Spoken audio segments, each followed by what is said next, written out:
Hello दोस्तों, आप सभी देख रहे हैं CBR एज चैनल और इस चैनल को सब्सक्राइब कर लीजिए क्योंकि नया वीडियो है और नया ब्लॉग मैं अभी इस पे डाल रहा हूं। तो आज के बाद जो है नया फिल्म का ट्रेलर टीजर ऐसा कुछ फिल्म के बारे में कुछ अपलोड होगा तो मैं आप सभी को यूट्यूब पर जल्द से जल्द आप सबको बताने का प्रयास करूँगा। तो आप सभी इससे जुड़े रहिए और जुड़िए हमारे चैनल CBR एज चैनल से, सब्सक्राइब करिए और बेल का आइकन दबाइए। तो चलिए आज का जो टॉपिक है हमारे सीधे मुद्दे पर हम बात करेंगे, किसी इधर उधर नहीं।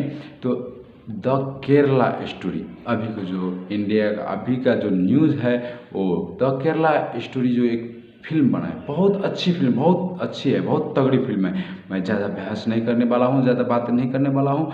आप सभी देखिए धैर्य धारण से, ज़्यादा समय नहीं लूँगा, बहुत छोटे से समय में इस पे बात करेंगे हम लोग और समझेंगे इसमें है क्या और द केरला स्टोरी का एक वास्तविक में जो रियल स्टोरी है वो क्या है वो हम समझने वाले हैं। तो आप सभी देखने के लिए चलिए वीडियो में आगे बढ़ते हैं। द केरला जब केरल स्टोरी में जब सब कुछ साफ साफ लिखा ही गया है, सब कुछ पूरी तरीके से साफ साफ जो है लिखा गया है, साफ साफ हमारे सामने दर्शाया गया है, साफ साफ हमको दिखाया गया है कि ऐसा कुछ हो रहा है। आंकड़े के हिसाब से ना जाए, आंकड़े सब कुछ दिखाया गया है फिल्म में, जो ऐसा कुछ हो रहा है। मुस्लिम और हिंदू, सिख, ईसाई, क्रिश्चन किसी भी धर्मों के हिसाब से किसी भी धर्म पे जाए, इंडिया में सिर्फ 3 ही लड़कियों के ऐसे केस क्यों नहीं है, फिर 3 लड़कियों का केस क्यों है, ये हमको समझना बहुत ज़रूरी है।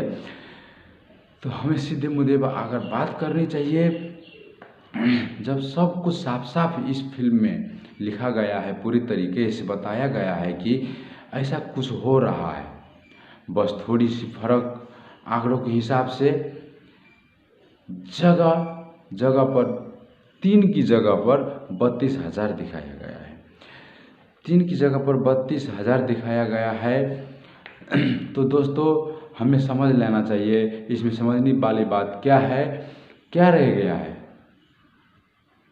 कि अगर हम कुछ बनाते हैं या कुछ फ्यूचर प्लान करते हैं, कुछ हम आगे के सोचते हैं, कुछ हम आगे के देखना चाहते हैं, बड़े करना चाहते हैं, फ्यूचर प्लान करते हैं, तो उसमें थप कर 2 से 4 या 4 से 10, आज 10 हुआ है तो कल 20 होगा, कल 50 भी हो सकता है, 6 महीने के बाद 100 भी हो सकता है, 1000 भी हो सकता है, लाख भी हो सकता है। ऐसा हिसाब से हम कुछ भी बनाकर थोड़ा मिर्ची मसाला पाउडर डालकर ही दिखाते हैं। जो वीडियो में जितने भी फिल्म आते हैं, जितने भी सीरियल आते हैं, जितना भी जो कुछ भी आते हैं, उसमें यही दिखाया जाता है कि थोड़ा मिर्ची मसाला डालकर बनाया जाता है फिल्म को। तो बस इतना ही बात है। आज 3 के साथ हुआ है तो बस इस पर भी रोक लगना चाहिए। हमें इस गंदगी को साफ करना है, बैन करना है। द केरल स्टोरी की गंदगी को, जो 3% जो वो गंदगी है उसको भी साफ करना है, ना कि हमें फिल्म को बैन करना है। तो चले मिलकर बैन करते हैं। द केरल स्टोरी को फिल्म जो दिखाया गया है वो सही है, सच्ची पर आधारित है। आज 3 के साथ है, कल 32,000 हो सकता है। तो आगे में देखने के लिए वीडियो को करिए सब्सक्राइब और चैनल को कर दीजिए सब्सक्राइब, लाइक कमेंट करके आगे बढ़िए। धन्यवाद। जय हिंदुस्तान।